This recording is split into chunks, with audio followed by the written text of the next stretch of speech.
Good, welcome everyone. Welcome to Philosophy East. Really good to see you. Especially welcome if you're new to Philosophy East.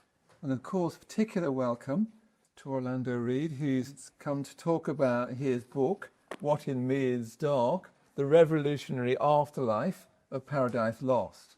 So I'm really delighted that you could come, Orlando. Thank you very much for coming. My pleasure. And we've got Wayne over here who's going to be reading Paradise Lost. We just hear the first three books just to warm us up, then we'll get into it. But he'll be reading extracts from Paradise Lost. So what we're going to be doing this evening is hearing some extracts from Paradise Lost from Wayne, who gets to be Satan and God and Eve all in one evening, don't you? He will remove the beard for Eve. And then Orlando and I will explore the book, Orlando's book, and our own responses to Paradise Lost. So I was really excited about the book because Paradise Lost is very important to me personally. It was one of those books that I read a lot of poetry. Some people do. Don't worry, it's not a problem. But I put off reading Paradise Lost for a long time, expecting it to be great but boring, but it's actually great and great. It does have a boring section near the end, but Orlando insists that he even likes that bit. But I think it is wonderful. So I was delighted to find a book that was exploring its afterlife. It has had this remarkable afterlife. Orlando follows one of the many, quite a few of the many streams of that afterlife. But of course, the other thing that struck me is my own teacher, the founder of the Reade Buddhist order that I'm a part of, order member of. I was ordained with him as my teacher. Paradise Lost was very, very important to him. So when he was 13, before the Second World War, he got a present of Paradise Lost for his Christmas present. Who does that? Who buys a 13-year-old Paradise Lost for the Christmas? Anyway, he got Paradise Lost as his Christmas present, and he said he read it right straight through, as Elizabeth Bishop would say, and said it was the greatest poetic experience of his life. And this is someone who's read. I've never known anyone in my life who's read as much as Van Grachter. He said later that Paradise Lost has claimed to be considered the most important work in English literature, and that Milton's Paradise Lost is an imaginative statement of the whole dilemma of modern man. So for him, it's meant a lot to him, Paradise Lost. It means a lot to me, and it obviously means a lot to Orlando because he's written a whole book on it and knows it very deeply. So it's a bit of a exciting, chance, isn't it, for us to just talk about Paradise Lost? Absolutely. Maybe I'll just say two things in response to what you've said. If you said something. Hi, everyone. It's really, really nice to be here. I came to this book as a student of poetry and not as a Christian. And one of the things that I found as I researched its afterlife and the many people inspired by it was that it had come to mean so many different things to so many different people, each bringing their own religious or political or ideological questions and opinions to it, and each of them using it or imagining it in their own ways, inflected by their own political struggles or personal needs. And so in the book I talk about people like Malcolm X, who read Paradise Lost when he was newly converted to the Nation of Islam. So he came to it with a very particular, religious background. But I also discovered that the Satanist tradition in California had a quite an involved relationship to Paradise Lost, and it's wonderful to hear that your teacher had a relationship to it as well. So I hope that in this discussion it will become clear that this poem has much to teach us, or it can invite us to think about things that might respond to our needs way beyond Christian scripture and theology and the questions associated with it. That's certainly my interest.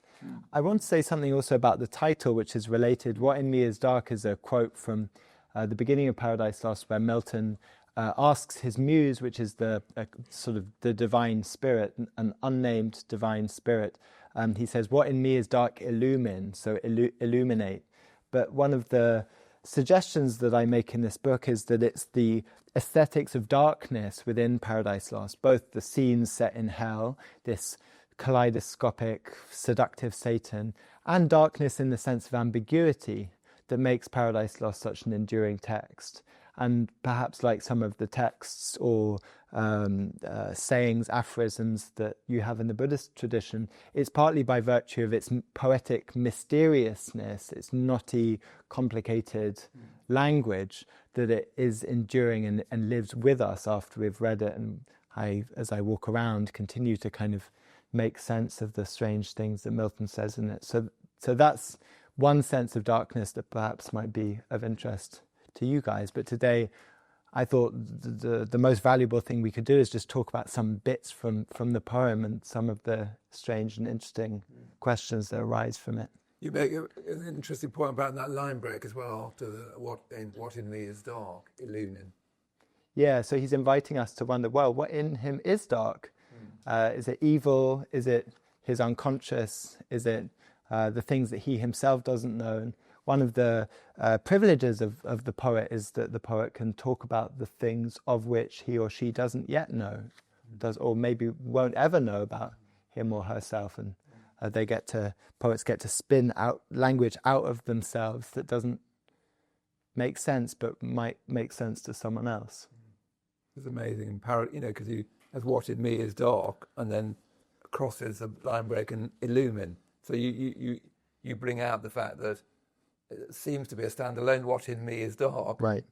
Rather what is me in dark, illumine, which if you'd put that onto one line would have been a different, right? Would have created a different. It's the ambiguities in the line break itself. Yeah, and that's one of the great things about form, is that the form itself poses these questions. Poses questions without saying questions. They trouble the thought. What in me is dark, illumine, is troubled by that line. Yes. Isn't it? This is a perfect segue into the first passage, I think. Yeah, great. Maybe I can say something about it. So Paradise Lost, after the invocation to the Muse, after Milton supplicates himself to the Muse, asking the Muse to inspire his poem with divine truth, he then plunges us down to hell, where we wake up with an unnamed creature. He seems to be a bit like Prometheus. The creature has been punished by a distant and seemingly cruel god, sent to this very deep, dark dungeon where he wakes up. And that's where Paradise Lost begins. It is clear from the context that this is Satan, but we don't know very much about it. So even though this is a familiar character and we know that we're not meant to sympathize with him, nevertheless, there's something unfamiliar about the environment. And Milton, it's disorientating atmosphere. Satan encounters his second in command from the civil war that he's led in heaven against God. As an angel, Satan had led a rebellion. It was for that he was cast down. He sees his second in command, who is Beelzebub, and he addresses a speech to Beelzebub, talking about what they're to do now that they're in this predicament. So we're going to hear part of that speech now. So we'll talk a bit more about what arises from it after we've heard it. Farewell, happy fields where joy forever dwells. Hail, horrors, hail, infernal world. And thou, profoundest hell, receive thy new possessor, one who brings a mind not to be changed by place or time. The mind is its own place, and in itself can make a heaven of hell, a hell of heaven. What matter where, if I be still the same, and what I should be, all but less than he whom thunder hath made greater? Here at least we shall be free. The Almighty hath not built here for his envy, will not drive us hence. Here we may reign secure, and in my choice to reign is worth ambition, though in hell. Better to reign in hell than serve in heaven. Thanks. Great, thank you.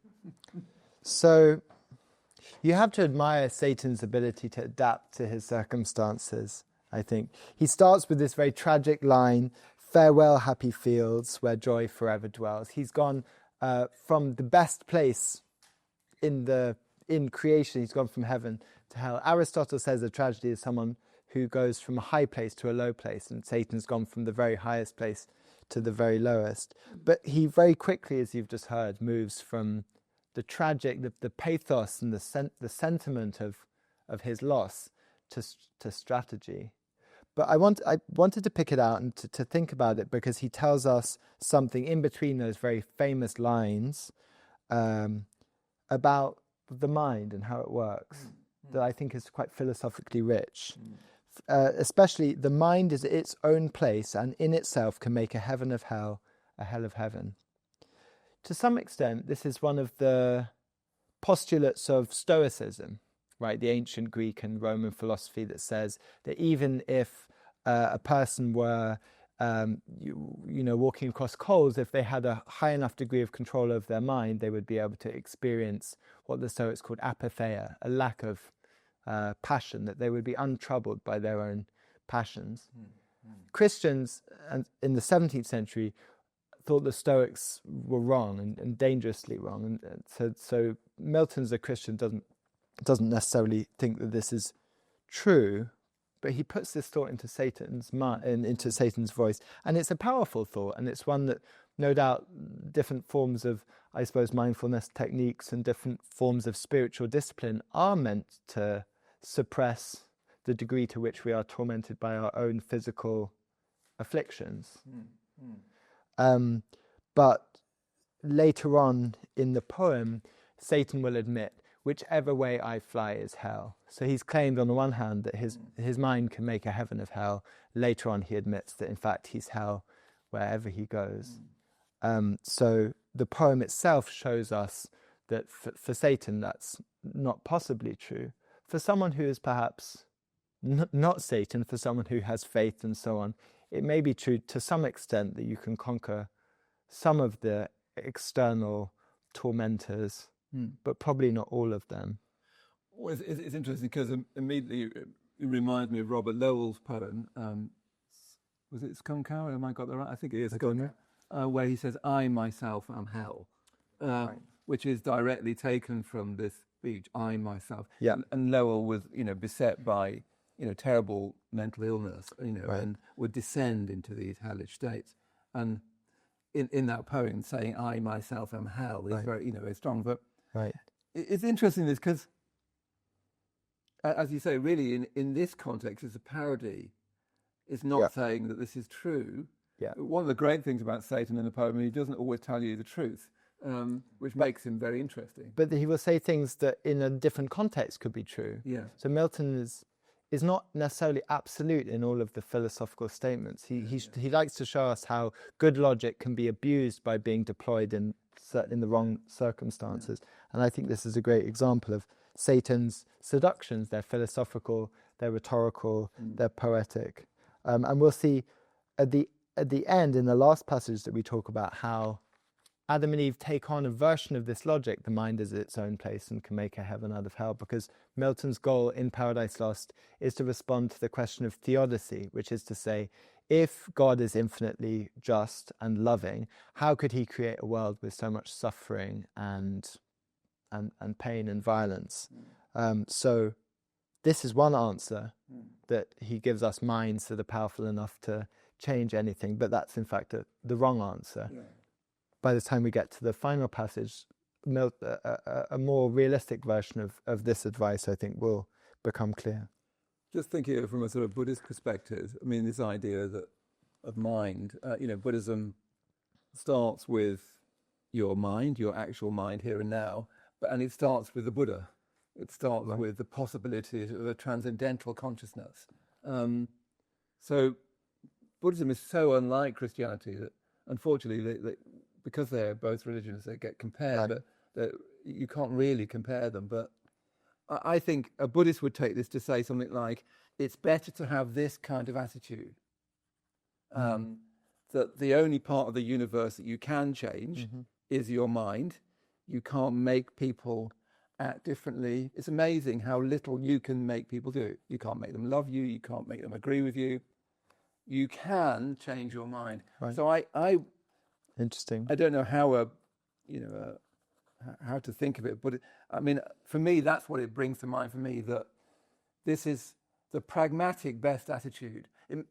Buddhism is very cautious about metaphysics. Mm-hmm. It's sort of, the Buddha was famously metaphysically reticent. He wouldn't talk about metaphysics because you'll get into trouble, But he'd say, yes, it is like that, that the best attitude to have pragmatically is to take full ownership of your mind and to say, my mind creates my world. I don't think the Buddha would say that's metaphysically true. Right. He'd just say that's a better pragmatism. So the Buddha is always talking to you, and he's always saying, act like this. I can make a heaven out of hell and a hell.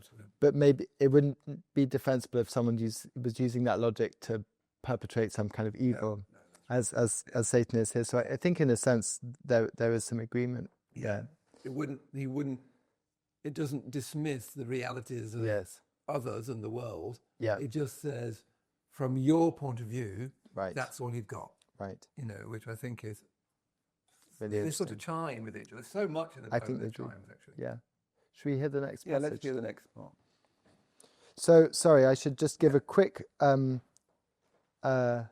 introduction. Satan gathers all of his followers around him, the other rebel angels. A third of the angels have been sent down to hell with him. And together, eventually, they agree, because Satan sort of forces them to agree with him, that they're going to continue the war against God through guerrilla means. One of them is going to go up to the Garden of Eden and convince the new humans to disobey their creator. And so Satan swiftly elects himself the person who gets to leave hell and do that. And the poem flies with him out of hell, and we go up to heaven, where we see God. And Milton's conception of God is a somewhat unusual one. That God is split into two in heaven. It's God the Father and God the Son. So the Son is not yet Christ, but will eventually take on a human body. But right now he is simply part of the Godhead. So there is God the Father and God the Son, and they slightly confusingly talk to each other. And so the next speech we're going to hear is God the Father sort of defending himself in anticipation of being blamed for creating humans who will so quickly disobey him. So we're hearing his self-justification in a speech to his son. I hope that makes sense. If him by force he can destroy, or worse, by some false guile pervert, and shall pervert, for man will hearken to his glozing lies, and easily transgress the sole command, sole pledge of his obedience, so will fall he and his faithless progeny, whose fault, whose but his own, ingrate. He had of me all he could have. I made him just and right, sufficient to have stood, though free to fall. Such I created all the ethereal powers and spirits, both them who stood and them who failed. Freely they stood who stood, and fell who fell. Thank you. So I should have warned you in advance that one of the things that's complicated about this passage is that God is talking about mankind in the collective male pronoun, and he's also talking about Satan. And I think Milton does this in order to be devious, because he knows that we'll end up confusing man and Satan. One of the many sort of curiously kind of baroque kaleidoscopic effects in this poem.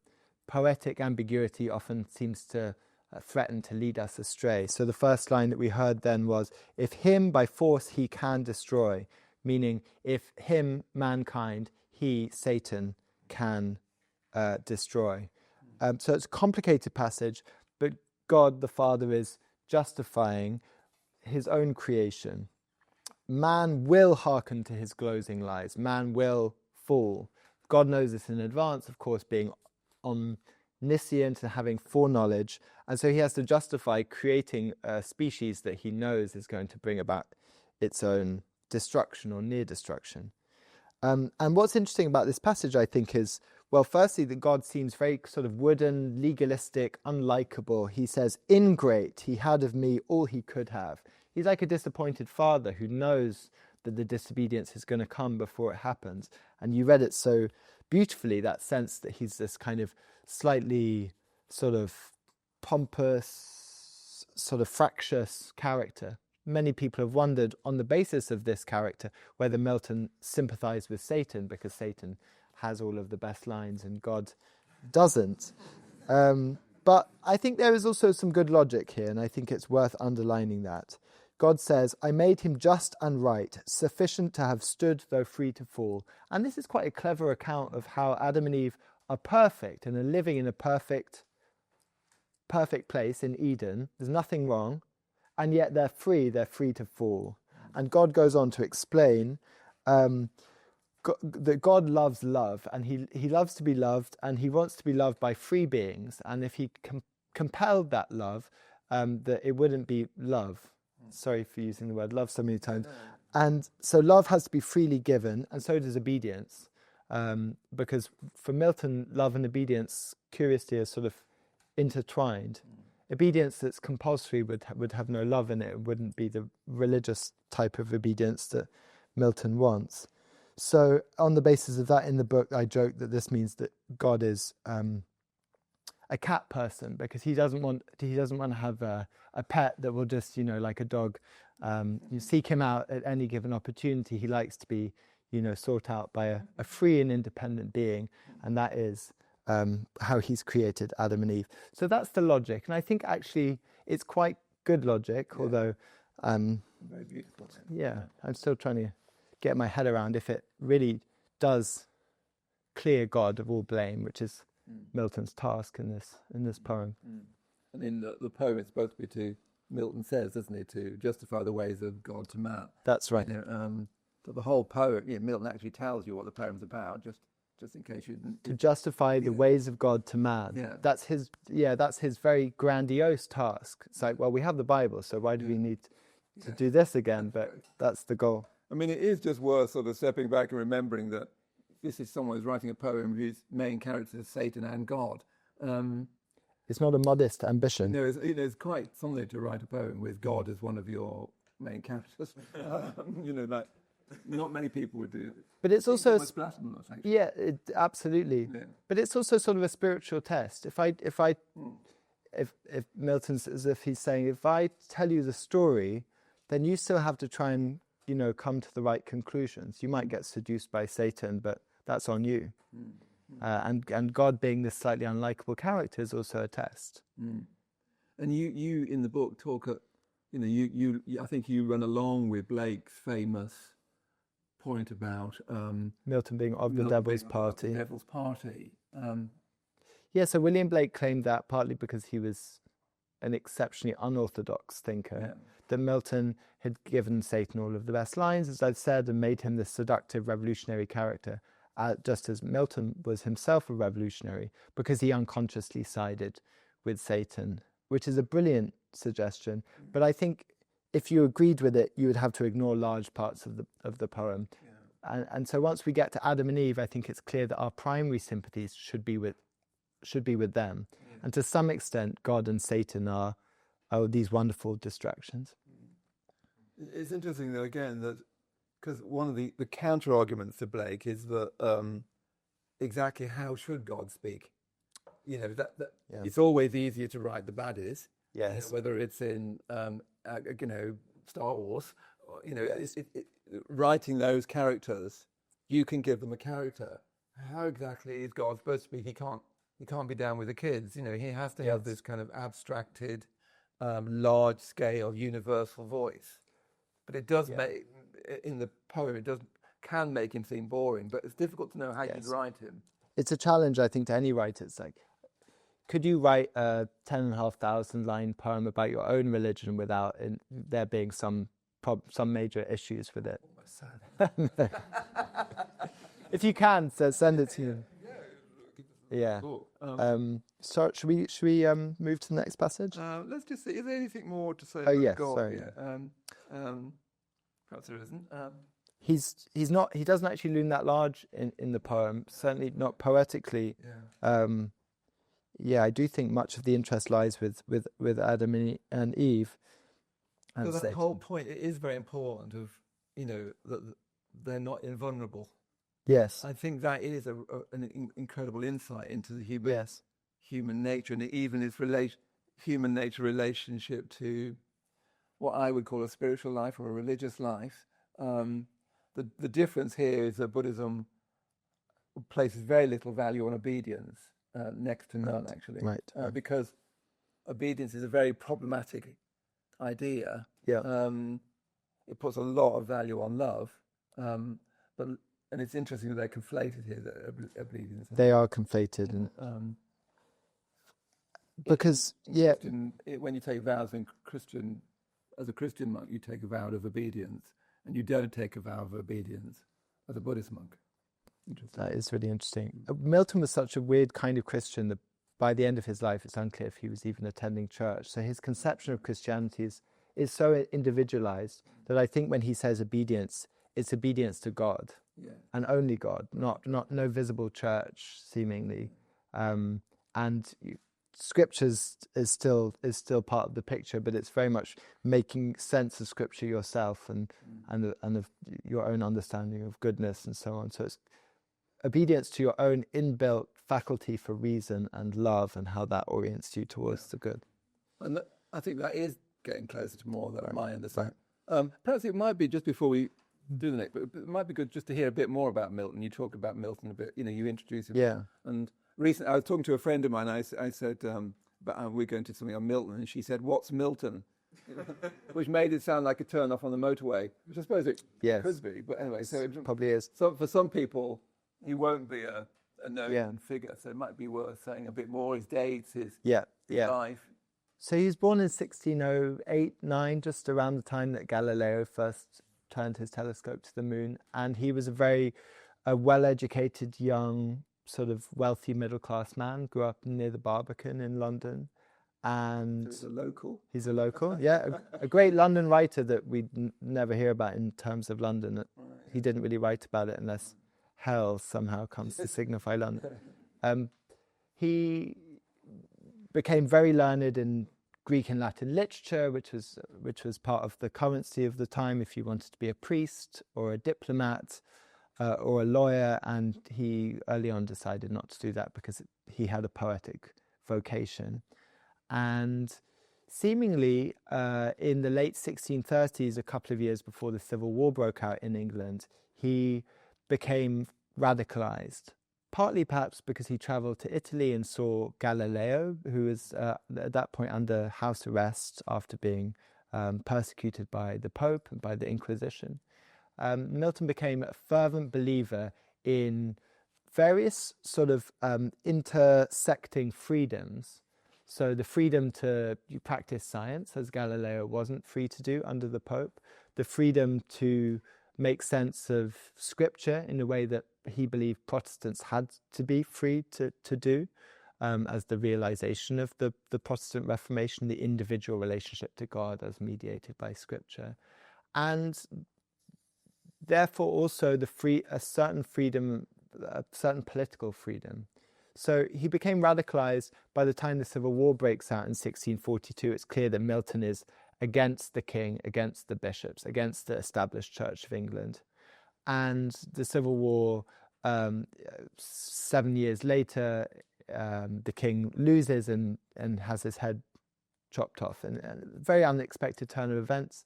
And almost immediately afterwards, a republic was established in England. And Milton, by virtue of writing political pamphlets about religious freedom, about the freedom of the press, which I'll talk more in a little bit, is clearly one of the front runners for a job in the new government.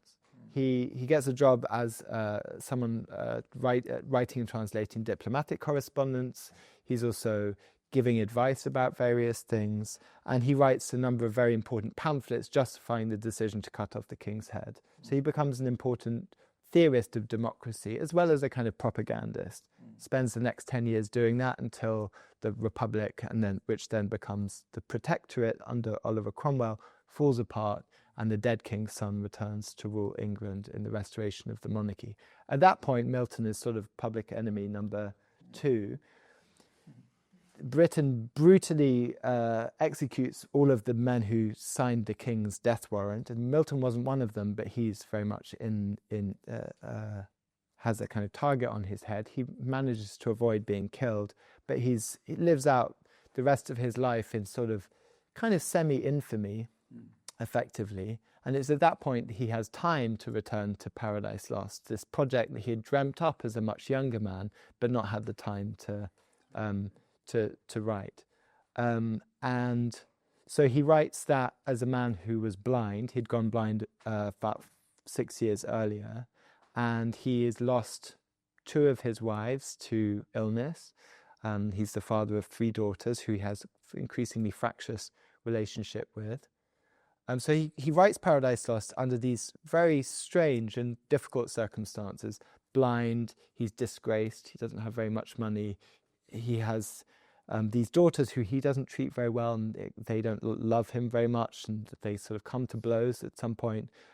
He has to be able to dictate his poem to someone, and he does that to various sort of male friends who act as his secretaries, but he also forces his daughters to read to him in languages that he didn't teach them to understand. They can speak, they can read them, but they can't understand them. So it's a very strange environment that he writes Paradise Lost in, but it's also an extraordinary achievement of the will to write this vast poem that's also sort of a amazingly complete system that makes political and religious arguments, that gives a wonderful account of love and of forgiveness. And so I think I feel very inspired by it as an act of the will under difficult circumstances, an act of the imagination, and we see Milton's own personal problems being various ways refracted in the plot of Paradise Lost, especially with respect to marriage. One of the things that happened to him, which I should mention before we get to the next passage, is as a no longer very young man, as a 32-year-old man who's very sort of virginal, chaste, scholarly type, he married a 16-year-old woman, not that unusual at the time, but they were badly suited for each other. And a month after their marriage, he brought her from her house in the countryside to London. She abandoned him. She went home to visit her family. The Civil War broke out, and it eventually became clear that she didn't want to return to him. And so he'd been abandoned by his wife, and he responded to that by writing a series of pamphlets about divorce, which wasn't then legal, and in fact remained illegal for most people for 300 years. And his writings about divorce are actually very liberal, and in some respects radically feminist, and in other respects quite sort of patriarchal. He argued that people should only be married if they enjoy a kind of spiritual and emotional compatibility, and that if people ended up marrying the wrong person, that they should be allowed to divorce them and to find someone else more suitable. And so Paradise Lost contains some of these arguments for loving, compassionate equality, as well as some of the unavoidable signs of his misogyny and patriarchal views. But those contradictions, I think, also part of what makes the poem interesting. So Eve will give us a wonderful argument about her own freedom in this next passage. Sorry, I should just say one more thing about the plot, what's happening here. In Eden, Adam and Eve have to work. Their work involves sort of pruning the garden in order that it can grow better, just as a gardener, prunes a plant without doing violence to it or destroying it. And one day, in fact, maybe it's the second day, Eve says to Adam, maybe we could just work separately and we'll get more done. And it's unclear. Oh, I'm skipping ahead. Sorry, I'm skipping ahead. This passage, we'll come back to the working separately passage. On the night after their first day, they wake up, and Eve, Adam slept perfectly because he has a raw food diet, and it's true. But Eve is distressed, and he watches her sleeping, and she's disturbed. She's having a bad dream, and when she wakes up, she tells him that she's basically had a sex dream about Satan, and it's their first night together. It's, as you can imagine, a very disturbing thing to happen if your spouse has a sex dream on your wedding night. And she tells him, and he is disturbed as well, but he tries to console her and to explain to her that even though she's had this dream, it's not her fault. Best image of myself and dearer half, the trouble of thy thoughts this night in sleep affects me equally, nor can I like this uncouth dream of evil sprung, I fear, yet evil whence? In thee can harbour none created pure, but know that in the soul are many lesser faculties that serve reason as chief. Among these, fancy next her office holds. Of all external things which the 5 watchful senses represents, she forms imaginations, airy shapes, which reason, joining or disjoining, frames. All what we affirm, or what deny and call our knowledge or opinion, then retires into her private cell when nature rests. Oft, in her absence, mimic fancy wakes to imitate her, but misjoining shapes will wild work produces oft, and most in dreams, ill-matching words and deeds long past or late. Some such resemblances methinks I find of our last evening's talk in this thy dream, but with addition strange. Yet be not sad. Evil into the mind of God or man may come and go so unapproved and leave no spot or blame behind, which gives me hope that what in sleep thou didst abhor to dream, waking thou wilt never consent to do. Thank you. Wonderful. So this is, in effect, a theory of dreaming, and Freud refers to it in a footnote in the interpretation of dreams. So he knew it and clearly approved of it. But I think it makes sense he approves of it, because what Milton gives us here is a small allegory of the mind. He says when we go to sleep, reason, which is the chief, which is the sort of officer or captain of the mind, takes some time off, and in its place, fancy, which is a kind of witchy creature, instead occupies the mind and spins these fanciful images, which Milton calls wild work. And so it is very consistent with, I think, a Freudian account of the unconscious, and it's grafted onto or connected with a kind of moral theological account, which is that Adam is saying to Eve, if you don't will something, which you don't when you're asleep, you're not willing what's happening, the images that you're seeing, you are not morally responsible, or your soul is not spotted by what happens in your dreams. And I think this is to some extent just an Orthodox Christian view, that for someone like Augustine, in order to sin, you have to approve the idea. We may have sort of compulsive thoughts, or intrusive thoughts might come up, but until you approve of the idea of doing that thing, stealing, murdering, whatever, you're not morally responsible for what happens.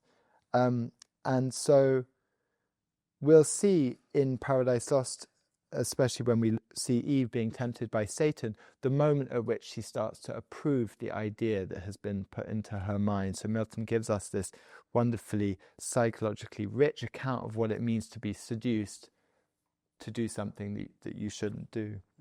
The other thing that I should say is that Eve's character in this poem is just wonderfully rich, and she's much more interesting than Adam. And in response to this speech, Eve seems cheered, but Milton says, "But silently a gentle tear let fall from either eye and wiped them with her hair." And I just love that idea of Eve just wiping her tears with her hair. And so maybe she's not entirely consoled by what Adam has said about Satan, that the germ of an idea is already there in her mind, which will come to fruition later on. Yeah, it's a wonderful, really wonderful passage. So much of it is. And I wanted to refract it back into a Buddhist context. And for Buddhism, dreaming is its own reality. our Western assumption is that this is reality, and dreaming is just like the leftover bits. Which is marvelously said by Milton. Yeah, there are bits of our last night's conversation in that, but mixed up with all sorts of strange things. A Buddhist view is it's another reality, because the tendency in Western thought and Freud and so on is that dreams need to be interpreted, which means interpreted to this reality. What are they saying about this reality? The assumption being that this reality is real and the others are illusions. Buddhism is much less sure about what's real and what's an illusion. So it would say that dreams are their own reality. In fact, traditionally you can gain insight in dreams. You can have religious dreams that actually are revelations. And you can in Christianity as well. You have revelatory dreams, And we'll see at the end of this poem that the God speaks to Eve in her dreams. And so there is a sense of intuition coming through dreaming as well. And in her dream, she meets God, which is a Christian version of a revelatory dream.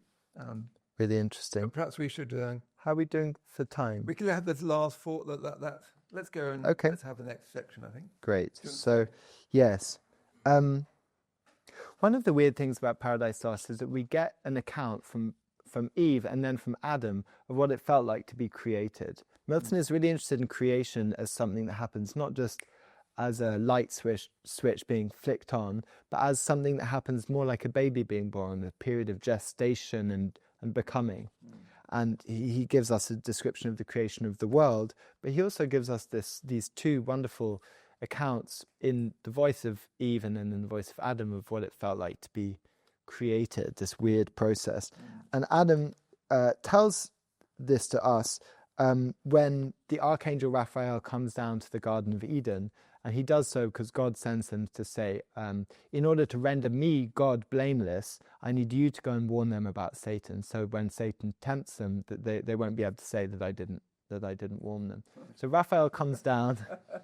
They have a raw food meal with him that Eve cooks up, and then Adam and the angel have the men talk after the meal. And Eve sort of withdraws to her garden, but she eavesdrops on them. So it's, they're learning about Satan, and they're learning about the creation of the universe from the angel.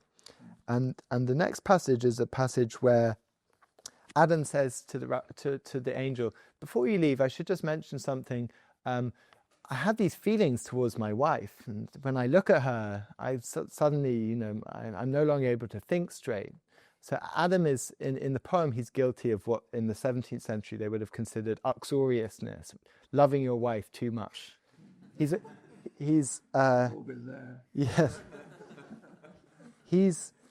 wife guy, but it's a problem. And he describes what it feels like to experience desire for the first time. And he tries to blame Eve for it. He's like, as in a typical kind of misogynist mode, he's like, I feel desire for her and it's her fault. And what can I do about it? And what we're going to hear next is Raphael's response. So even though Milton, as I've said, does have his undoubtedly misogynistic and patriarchal moments, here Adam's own misogyny is being corrected by the angel Raphael, and the angel's telling him how to understand the relationship between desire and reason. Accuse not nature. She hath done her part. Do thou but thine, and be not diffident of wisdom. She deserts thee not, if thou dismiss not her, when most thou needst her nigh. By attributing overmuch to things less excellent as thou thyself perceivest. For what admirest thou? What transports thee so? An outside? Fair, no doubt, and worthy well thy cherishing, thy honouring, and thy love, not thy subjection. Weigh with her thyself then value. Oft times nothing profits more than self-esteem grounded on just and right well managed. Of that skill, the more thou know'st, the more she will acknowledge thee her head, and to realities yield all her shows, made so adorned for thy delight the more, so awful that with honour thou mayst love thy mate, who sees when thou art seen leastwise. Thank you. So this is not a famous passage. It's not something that people often talk about, but I think it's interesting. Accuse not nature, he says. So there's nothing wrong with the way that you've been made, but you have to get your head straight. And some of this advice is part of Milton's openly patriarchal theory of gender. At some point, Raphael says, "She will acknowledge thee her head." So man is the head, woman is her own body. And sometimes today we read works of literature and we diagnose them as being patriarchal. With Milton, it's all there on the surface. He wants to promote this specific view of gender, which is also in St. Paul, the man is the head, and so on. But there are some other interesting things going on here in Raphael's correction, which is all about weighing and understanding the different qualities that Adam has and Eve has. One of the strange things about Milton's Adam is that he lacks self-esteem, and Milton is, I think, the first person to use the word self-esteem. He invents the word in order to describe what it is that Adam lacks. Mm-hmm. Adam's masculinity inclines towards that is the sort of flaw that is somehow intrinsic in him, just as Eve's flaw in Milton's gendered understanding is an inclination towards a form of vanity. For Adam, his masculinity expresses itself as a lack of self-esteem, and Milton shows us how they both grapple with these different flaws and come to an understanding of them. By the end of the poem, they will be reconciled with each other. So this is a piece of sort of marriage advice. And the last line I think is especially interesting. He says, "Thy mate, who sees when thou art seen least wise." Who sees when thou art seen least wise. I don't really understand what it means, but what I take it to mean is your spouse is going to see the moments where you are most stupid. And so you have to have an understanding of her kind of intelligence as well as your own kind of intelligence, and come to some agreement on how they should work and fit together. Milton understood that there were going to be some couples in which the woman was definitely cleverer than her husband, and said that in those cases, which presumably he thought were rare, or rarer, much rarer than they are, that it was fair enough that the woman should be in charge for her husband. I mean, the other thing, we'll have a cup of tea in a minute, but the other striking thing here is that they did seem to have sex before, that, as far as my reading of it, that because they're supposed to go forth and multiply, mm-hmm. and there's only one way of doing that, as far. Mm-hmm. I mean, I'm forgetting the biology from it, but it seems to be that it's the lust that is sort of the problem. That's true. Not the action itself. Yes. So which I found very strange about the poem, that they do. Yes. That there is a pre-fall sex. It's not to do with the sexual act. It's to do with, in Milton's imagination, it seems to be to do with what Buddhism would call craving or lust. Yes. Yeah. So I think Christian writers differ in their understanding of, or their imagination about whether Adam and Eve had sex before the fall or afterwards. Milton's very clear.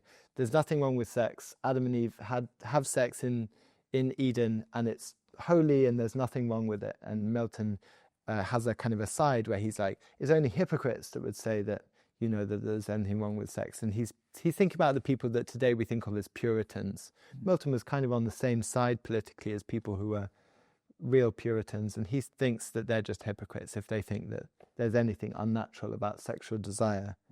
And later on in the poem, after the fall, Adam and Eve will have sex for a second time, and Milton makes it clear that that time it's very impure. So he's distinguishing between the pure and impure in order to make it very clear that he believes in, I guess, a strand of Christianity which I guess we could call sex positive, that St. Paul says better to marry than... Milton would, but yeah. Yeah, that's true. St. Paul says better to marry than to burn, which is quite a sort of negative way of describing, the human species. And Milton, in this regard, is quite distinct from that.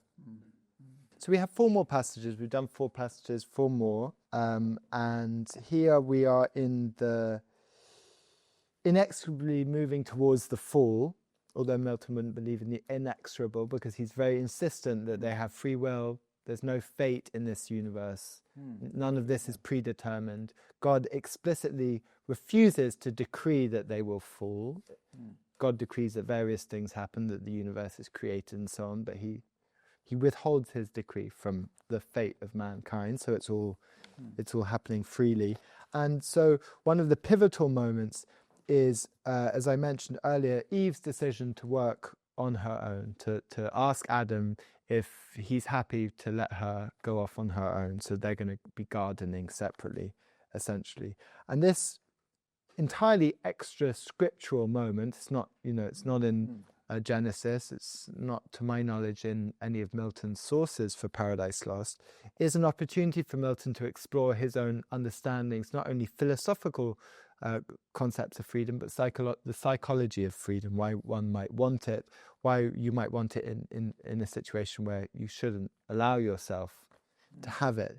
Adam being the head and Eve the body, this is an opportunity for Adam to assert his dominance, and he doesn't. So it's Milton showing that that Eve has freedom within their relationship, although his understanding of the extent to which Adam should have asserted himself more strongly is a complicating factor. In any case, what we're going to hear now is Eve's argument about why she should be allowed to be on her own, even though they're only at this point 3 days old, in a garden menaced by Satan. Thank you. May not have been the best decision. If this be our condition, thus to dwell in narrow circuits, straitened by a foe subtle or violent, we not endued single with like defence wherever met, how are we happy still in fear of harm? But harm precedes not sin. Only our foe, tempting, affronts us with his foul esteem of our integrity. His foul esteem sticks no dishonour on our front, but turns foul on himself. Then wherefore shunned or feared by us who rather double honour gain? From his surmise proved false. Find peace within favour from heaven, our witness from the event. And what is faith, love, virtue unassayed, alone, without exterior help sustained? Let us not then suspect our happy state, left so imperfect by the Maker wise, as not secure to single or combined. Frail is our happiness if this be so, and Eden were no Eden thus exposed. Not an easy passage to follow. And the arguments here is somewhat knotty, and I think perhaps it's intentional. Milton often gives convoluted sentences to characters who are making bad arguments. One of the interesting things about this moment is that Eve is making an argument that Milton himself had made earlier in his life. In fact, it was to some extent his favourite argument. She says, "What is faith, love, virtue unassayed?" So assay is to try or test. What does love count for if it's never been tested? Same with virtue, same with faith. And 20 years earlier, Milton had written a political pamphlet called Areopagitica. And it was responding to this moment during the English Civil War, where there'd been the end of censorship after the Civil War had begun, and the king's the court that the king had used to brutally suppress the freedom of speech had been abolished, and people were able to express all sorts of different views, including defences of divorce, including all sorts of heretical pamphlets. A very interesting time historically.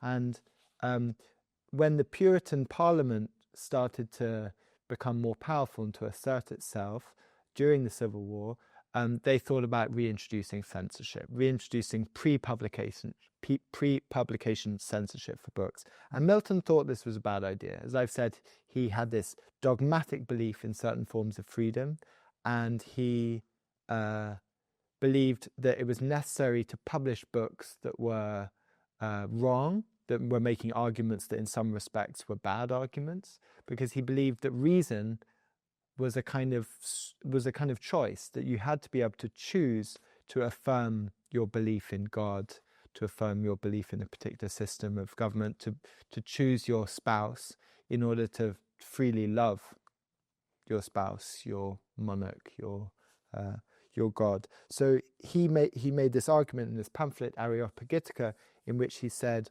truth is but by contraries. So you have to be able to assess the truth of a given statement by imagining what its negative is. You have to choose your religion by understanding that there are other possible understandings of that religion as well as other religions. So he believed in this kind of intellectual freedom that was also the bedrock for religious and political freedoms. And that's why he wrote this now famous pamphlet defending the freedom of the press. And so he's giving this argument to Eve, where she says, what is faith, love, virtue, unassayed? Milton in the earlier pamphlet said, I cannot praise a cloistered virtue. If virtue is cloistered within a monastery, apologies, it's not entirely, it hasn't had a chance to prove itself.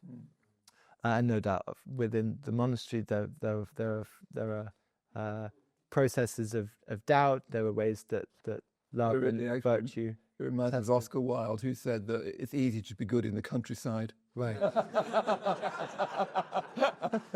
You get what he means, don't you? Perfect. Anyway, sorry. No, that's perfect. So Eve ends this speech with a great line, and Eden were no Eden thus exposed. If I have to hang out with you all the time, this isn't Eden. You can see why Adam lacks self-esteem, because his wife is sometimes testing him by her own autonomy. Earlier in the poem, she gives her account of coming into consciousness, of being created, and one of the strange things that happens is she's birthed, or she's created, and she comes to consciousness, and she sort of wanders through Eden, and she comes across this body of water, and she doesn't yet understand what water is. She looks into it, and she sees this beautiful vision, and she sort of falls in love with her own vision. And it's only when a voice in her head says, okay, tears her away from her own enchanting vision and sort of forces her to go and meet her spouse, that she encounters Adam. But even then, she catches sight of Adam, and she notices that Adam is less beautiful than what she's seen in the body of water. So Adam's self-esteem is really knocked in these moments. But quite sweetly and movingly, he says to Eve, in response to the speech that we've just heard, I love you, and I can't force you to do anything that you don't want to do, because that wouldn't be love. So I can't compel you.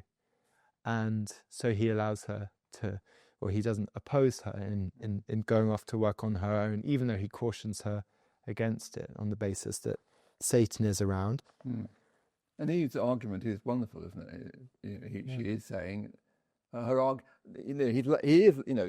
there's a whole book, isn't there, about the anxiety of influence on Milton from Shakespeare. He got Shakespeare, as it were, breathing down Milton's neck. But he's a dramatist like Shakespeare, so every character's argument makes real sense, even including Satan. He's very much, he couldn't have written, it's very much a sort of Shakespearean kind of drama as well. Absolutely. And, there's a lot of thought about how he had to distance himself from Shakespeare in order to write, Yeah, Milton's first published poem was in praise of Shakespeare, and he initially thought that Paradise Lost would be a play, but someone has suggested, and I think it's true, that it's difficult to write a play about naked people in the 17th century. So it's not a play, and it probably would have been quite a boring play. It's an amazing poem.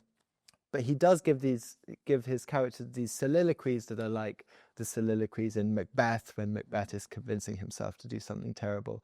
And here Eve is convincing herself to do something that's a very bad idea. And Milton's showing us, as Shakespeare did, the movements of her mind and how specifically how different arguments can be abused by people making them in the wrong contexts. I mean, the other thing that's striking me about this passage is it's a part of that great long tradition of the discussion of free will, which weirdly has become a big point of discussion again now, because some people even say there's no such thing, and the decisions that happen before you're consciously. There's been discussions in the westernized world about free will, and especially like Dante agonizes about free will in the Paradiso. Right. There's a whole problem with that. What about the Buddhist tradition? Well, it's interesting. In the Buddhist tradition, there's almost no discussion of it at all. Okay. The Buddha is much more pragmatic, and he would just say, well, you seem to sort of have one. Right. It's good enough for me. Yeah, but let's not be metaphysically attached to it, but you do seem to have one, and you can decide to meditate or not decide to meditate, so that's as far as we want to go with it. In Christianity, it's been a massive question. Yes. The whole problem of free will with God. It's very convoluted in Christian. It is. And it split apart the Christian church in the 17th century. That's maybe one of the most boring beginnings to any sentence, but I think it's actually, it is quite an interesting debate. So on the one hand, within the Protestant church, you have the Calvinists who say before the beginning of the creation of the world, God sorted everyone into two camps, the saved and the damned. And on the other hand, the Arminians who said, that seems cruel and unnecessary, and surely free will is consistent with God's love for mankind. And Milton's very much on the Arminian side, and Paradise Lost is a grand argument for why free will is an important building block in creation, for the reasons that God has kindly explained to us already, that in order to love God, we have to be free to choose to love God. I mean, it is one of the great things about the poem. It's a wonderful argument for free will. Yeah.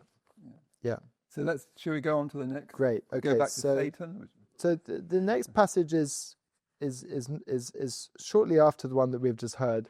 Eve goes off, and her job is to sort of tie the heads of roses so that they can. I'm not a gardener, you can tell, but so that the rose bushes can flourish. So she's kind of wreathed in the perfume of the rose bush when Satan encounters her. And in that moment, Satan becomes entranced by her beauty. And in that moment, I think Milton describes him as stupidly good, because in the perception of beauty, you become good. So Satan quickly, shakes his head and continues in his devious task. He's assumed the form of a serpent, and he speaks to Eve, and Eve is understandably surprised that the serpent is talking to her, and he says, well, I'm able to talk because I've eaten this particular fruit, and it has these amazing properties, and I'll show you where I got it. So he takes her through the garden to the tree, and she says, well, you could have saved us the bother, because this is the one tree I'm not allowed to eat from. And then Satan mounts the next phase of his temptation, which I think comes in 2 or 3 different parts. So we're going to hear a section of Satan as the serpent, his speech tempting Eve. Queen of this universe, do not believe those rigid threats of death. Ye shall not die. How should ye? By the fruit, it gives you life to knowledge. By the threatener, look on me. Me who have touched and tasted, yet both live and life more perfect have attained than fate meant me by venturing higher than my lot. Shall that be shut to man, which to the beast is open?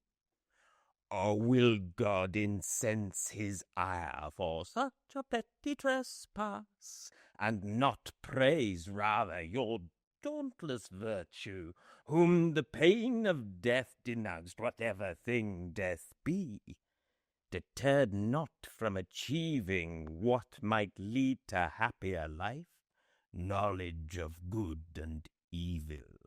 Of good, how just! Of evil, if what is evil be real. Why not known, since easier shunned? God therefore cannot hurt ye and be just. Not just, not God. Not feared, nor obeyed. Your fear itself of death removes the fear. Thank you. Wonderful. There's a tradition that says that Satan doesn't lie, that the things he says aren't true categorically, aren't absolutely false statements, that he's deploying statements to the, I guess, probable or could in other contexts be true, but in ways that are deceptive. And here, some of the things that Satan says, ironically, do turn out to be true. For example, he says, don't believe those rigid threats of death, ye shall not die. Eve doesn't understand what death is at this point. It's only after she has eaten the apple and Adam's eaten the apple that they learn about death. And even then, it's just a scary word. And we see them in the poem come to understand what death means and what death is going to mean for them.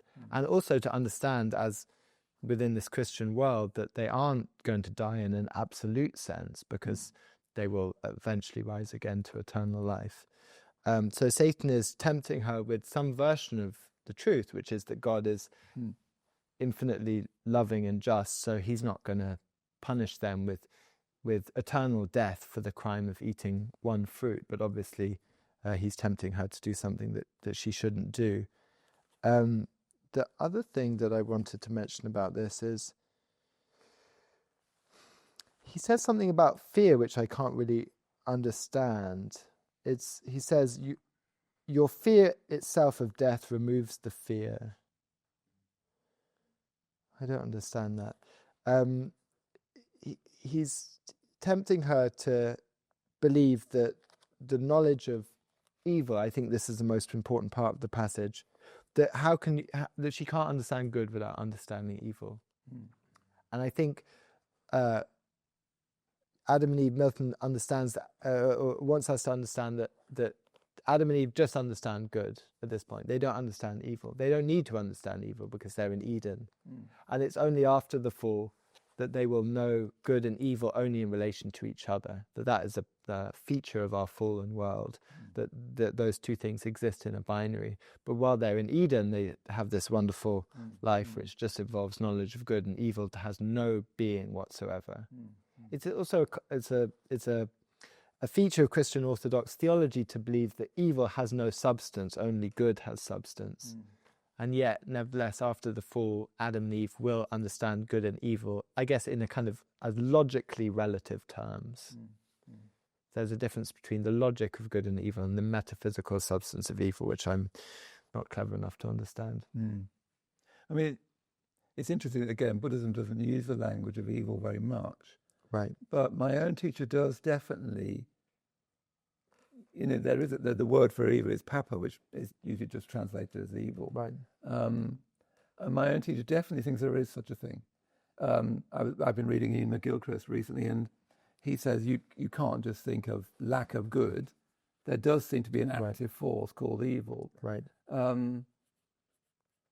So that strikes me. And in his later life, Bhante Sangha actually was thinking a lot about the nature of human evil. Why can people? Buddhism tends to talk about suffering, not evil. Right. Christianity tends to talk about evil more. Yeah. I mean, the other thing that strikes me though is what was I thinking?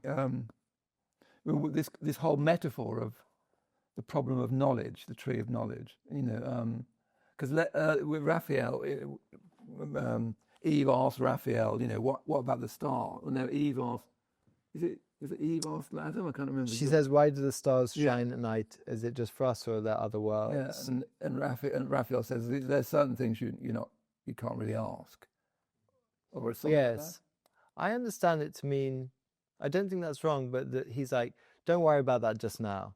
Right. In several thousand years, someone will invent a telescope, and at that point you will be able to figure new things out. But right now, your job is to understand the different, to understand why not to be tempted to eat the fruit. Right, yeah. Because my reading of, I'm always sort of reading it metaphorically. And the great thing about this great poem, is that you can read it in so many ways. One thing you brought out in your book is how it's been read in completely opposing ways. Yeah.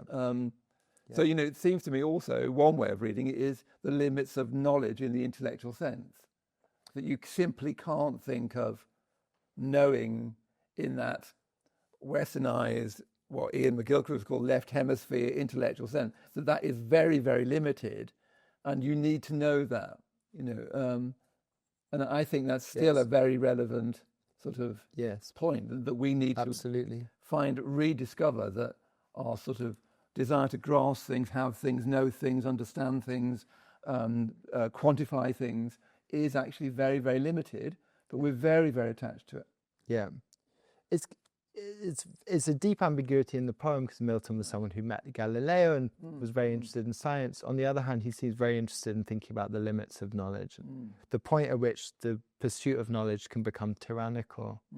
I gave a talk a couple of days ago about thinking about Milton and what he teaches us about technology in relation to some of the so-called techno-optimists in Silicon Valley, some of whom I think he has. Some of them I think of as being genuinely evil, but I think that Milton is always seeking to remind us that not only humility is important, but also that technology is only worth what it will do to human relationships with each other. And so these human values are much more important than the technology or knowledge for its own sake. And so, that's just another one of the many applications of these arguments about knowledge and good and evil, which could go in so many different directions. Right, Perhaps shall we introduce the next part? So Eve eats the apple, and she comes back to Adam and she says, you'll never guess what I've done. And he decides to eat the apple too, out of love for her. So he falls for love, having, we've already mentioned that he's sort of uxorious, and that seemingly the mistake he makes, like Othello, is to love too much. And so they fall, and as soon as they eat the apple, they become intoxicated and they have unholy sex, and they wake up the next day and realize what they've done, and they immediately start blaming each other. And almost like a sort of soap comedy, they just start kind of they start bickering and blaming each other, and then eventually they start to try and figure out what to do. And Eve says, well, maybe we should just commit suicide because this is going to be terrible. All of our children are going to die as well. And Adam says, well, that's actually, we shouldn't do that, but it's moving that you would consider doing something so drastic. It's almost like Milton brings it to the point where Adam and Eve could turn into Romeo and Juliet, where they're a kind of tragic, moving suicide pact, but they draw back at the final moment, and they forgive each other. And at this point, Milton dramatizes having forgiven each other, what asking forgiveness from God involves. And obviously, forgiveness is absolutely fundamental to Christianity, is perhaps the most important expression of love in Christianity. So we'll hear about what it involves to ask for God's forgiveness and try and placate his anger, because forgiveness also has this weirdly legalistic aspect, which we'll hear as well. Just interesting that argument after they have sex. They're almost smoking, in bed. It's so vivid, isn't it? And she says, "I can't believe you let me go off on my own." What were you thinking? Right. He said, "I can't believe you're saying you can't believe I let you go off." Yes. You try and stop you. It's a brilliantly vivid argument. He says that she's crooked like a rib. Yes. She's made out of his rib. It's an incredible bit of petty argument. But it's so, they're like smoking in bed, but I don't think that wasn't Milton thought they were. What better can we do than to the place repairing where he judged us prostrate fall before him reverent, and there confess humbly our faults, and pardon beg with tears watering the ground, and with our sighs the air frequenting, sent from hearts contrite, in sign of sorrow unfeigned, and humiliation meek? Undoubtedly he will relent, and turn from his displeasure, in whose look serene when angry most he seemed, and most severe, what else but favour, grace, and mercy shown? So spake our father penitent, nor Eve felt less remorse. They forthwith to the place repairing, where he judged them prostrate, fell before him reverent, and both confessed humbly their faults, and pardon begged, with tears watering the ground, and with their sighs the air frequenting, sent from hearts contrite, in sign of sorrow unfeigned, and humiliation meek. Thank you. I think this passage is important for two reasons. Firstly, it shows us how forgiveness works between people, and then might also be directed to God. The philosopher Hannah Arendt says that one of the things that distinguishes Christianity as a religion is the particular insistence on forgiveness. And I'd be interested to hear how Buddhism relates to this. I think it's essential to see the role of forgiveness here as what moves them beyond violence, both violence to each other and violence to themselves, that they've been considering suicide. And forgiveness is what makes possible the renewal of the world after this catastrophic event. So it is absolutely essential here. And secondly, I'm interested in this because as a description of what praying involves, as a non-Christian, this passage takes me closer than maybe anything else I've read to understanding how and why prayer works. Yeah, well, it's interesting, this whole question of forgiveness, because forgiveness is really renouncing the instinct to retaliate. That's really what, therefore it's always an exquisitely spiritual or religious act, because we human beings are naturally and without, and this is very Miltonic, naturally without our fault are egotistic, and Milton knew that and saw that, and we all know that. So when you're hurt by somebody else, the very strong instinct is to try to make up for that by hurting them back. So you're both hurt. That's what you're trying to kind of bring them down to how you feel down. So the act of forgiveness in Buddhism is always seen as therefore an act of going beyond egotism, right, to some degree, right. Because you renounce your instinct to retaliate, which is very, very deep. We don't experience it so much because we're not in a war zone. We're not, we've got a very lucky life, at least for this short period. But yeah, I think it's the reason why it's spiritually so valuable is because it's a letting go of egotism, really. Right. So Buddhism really values forgiveness and apology. That the importance of apology, really? But also the importance of confession. Confession. Right. It's weird.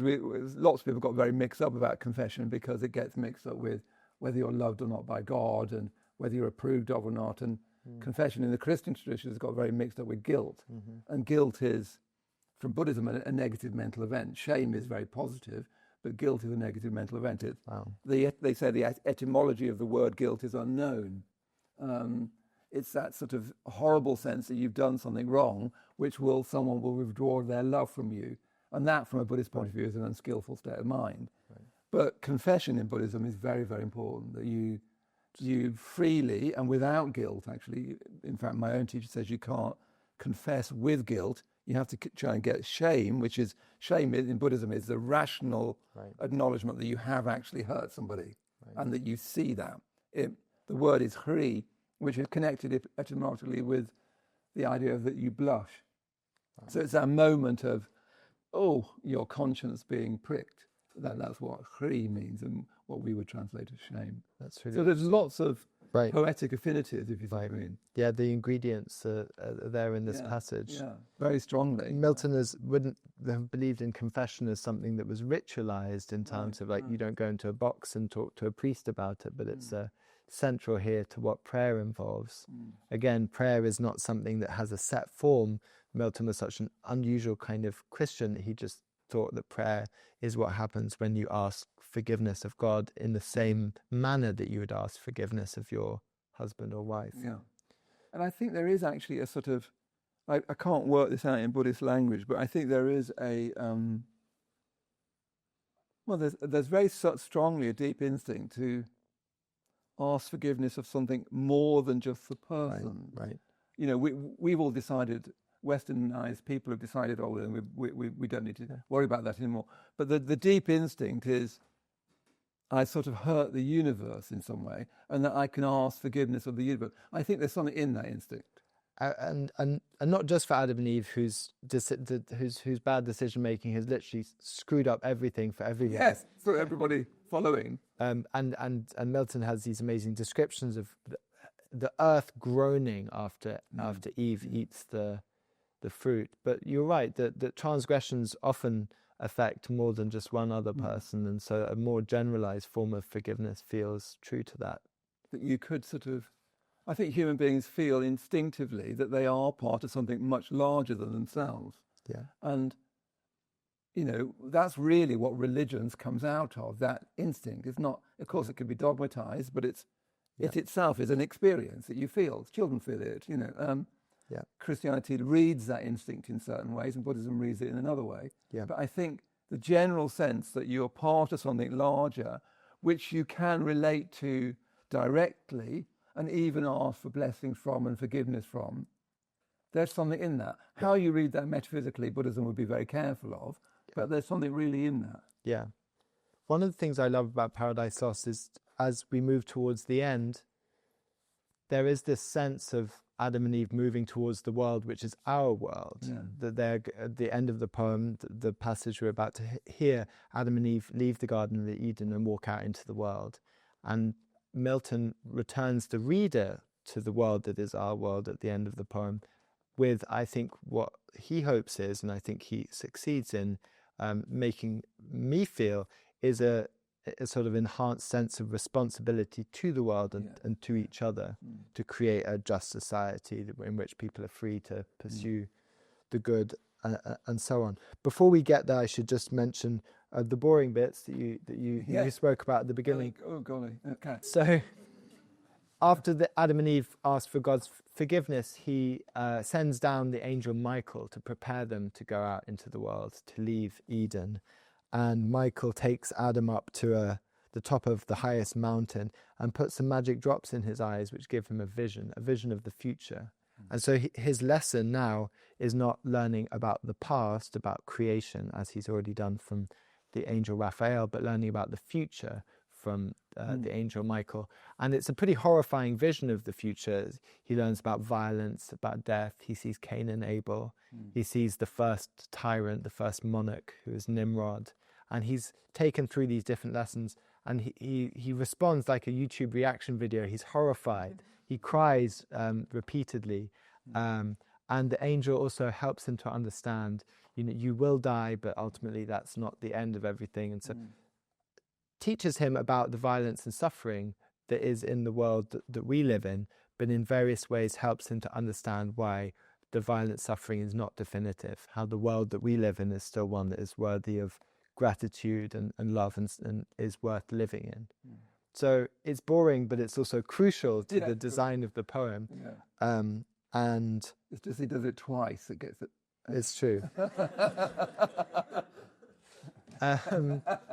Yeah, it's true. I mean, there are more gripping ends to stories.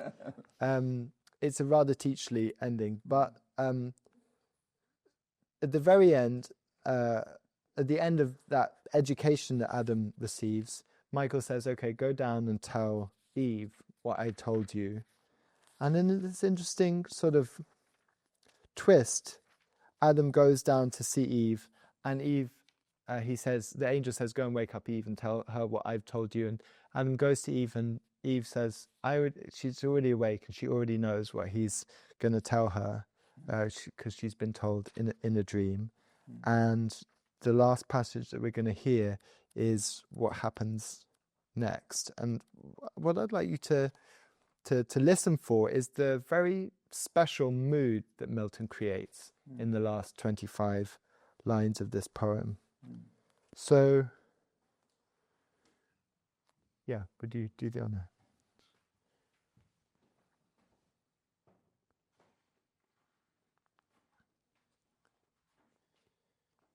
I should just say the angel has come down to take Adam and Eve by the hand and guide them out of the garden. In either hand the hastening angel caught our lingering perils, and to the eastern gate led them direct and down the cliff as fast to the subjected plain, then disappeared. They, looking back, all the eastern side beheld of paradise, so late their happy seat, waved over by that flaming brand. The gate with dreadful faces thronged and fiery arms. Some natural tears they dropped, but wiped them soon. The world was all before them, were to choose their place of rest, and Providence their guide. They hand in hand with wandering steps and slow through Eden took their solitary way. Thank you. I've spoken so many times about this ending that I wondered whether you would talk about it. I just think it's staggering, because you get these, you make basically the history of the church twice, once in wonderful images and then once in abstractions, which is hard to bear, I found. And then you get this incredible ending, which is, I think, one of the most beautiful pieces of lyric writing I've ever read, certainly. And the atmosphere of it, which you point out, it's the atmosphere of humanity at its deepest and richest, and to me describes our human situation. It's a wonderful picture. As I said at the start, Sangharakshita was saying it's a statement of the whole dilemma of modern man. It's a picture of our human condition, and this ending of it, I think, incredibly encapsulates that picture of the human condition: sad, hopeful, no longer in paradise, so much to do to gain spiritual vision, but with the possibility of it, everything's weighed so exquisitely. Yeah, absolutely. Yeah, it's both very particular picture of these two characters who've followed their relationship up until now, their arguments, their forgiveness. They're now hand in hand walking out into the world, walking down this slope towards the world as Eden is destroyed behind them. And I love this line: some natural tears they dropped but wiped them soon. Even within the line, there's this perfect sense of balance. And the emotions of this scene is a balance. Yeah. They're sad, but they're resolute. They've lost Eden, but they're going out into the world, where to find their place of rest, which both means their home, but also the place where they will eventually die. They'll die, but they will then be reborn. And so there are so many different ideas that are being held in balance here. And Milton, I think, by virtue of the beauty of this passage, has succeeded in answering the question of theodicy. How is it that an infinitely just and loving God could create a world so full of suffering and violence? The answer is that even though the world has so much suffering and violence, it's still a place that we should be glad to live in. I mean, also it's the end of an epic poem, which he's got to pull off somehow artistically, that this has got to be tremendous. It can't peter out, So to have written at that level and then rise to what seems like an even higher level is quite miraculous, I think. Yes. And something that I have an intuition about, but I can't say with any confidence, is that there's something about the sobriety of this final scene. It's sober, but it's not pessimistic. That might be one of the places where there's an affinity with Buddhism. Yes, there is. I think because in Buddhism its conception of the world is often depicted in the Wheel of Life, the Tibetan Wheel of Life, it's sometimes called, with all these different worlds, like the worlds of the gods, the worlds of the titans, the animal world, and the human world. And the tradition of Buddhism is that the human world is the best world to gain enlightenment from. And interestingly, the reason why the human world is said to be the sort of optimal place in this universe of worlds that you have from traditional Buddhism is because there's a sort of balance of pain and pleasure, which is like perfectly described, it's wonderfully described here by Milton, that you have enough pain to stop you getting complacent. Because, happiness, one of the problems with happiness, you don't think. The value of suffering from a Buddhist point of view is that it makes you think, makes you stop and think, I need to learn, I need to change, I need, suffering's not, the danger with Christianity I've always felt, I'm afraid, is that it dignifies suffering. Right. Or it has that tendency to make suffering into almost a good thing. Right. And I've even seen Buddhists slip into that in a kind of sort of psychobabble kind of way, where you can make suffering a good thing. Buddhist vision of suffering is that it makes you think, it draws you up, it makes you aware at best. And happiness easily makes you complacent, that you don't think. So you need this world in which there's enough happiness so that you've got that positivity, but enough pain to provoke you to keep moving. Right. And the end of Paradise Lost sort of captures that human world exquisitely, doesn't it? Yeah, I agree. I think that's a good place to end. Yeah. So let's end there. Perfect. Thank you very much. Thank you.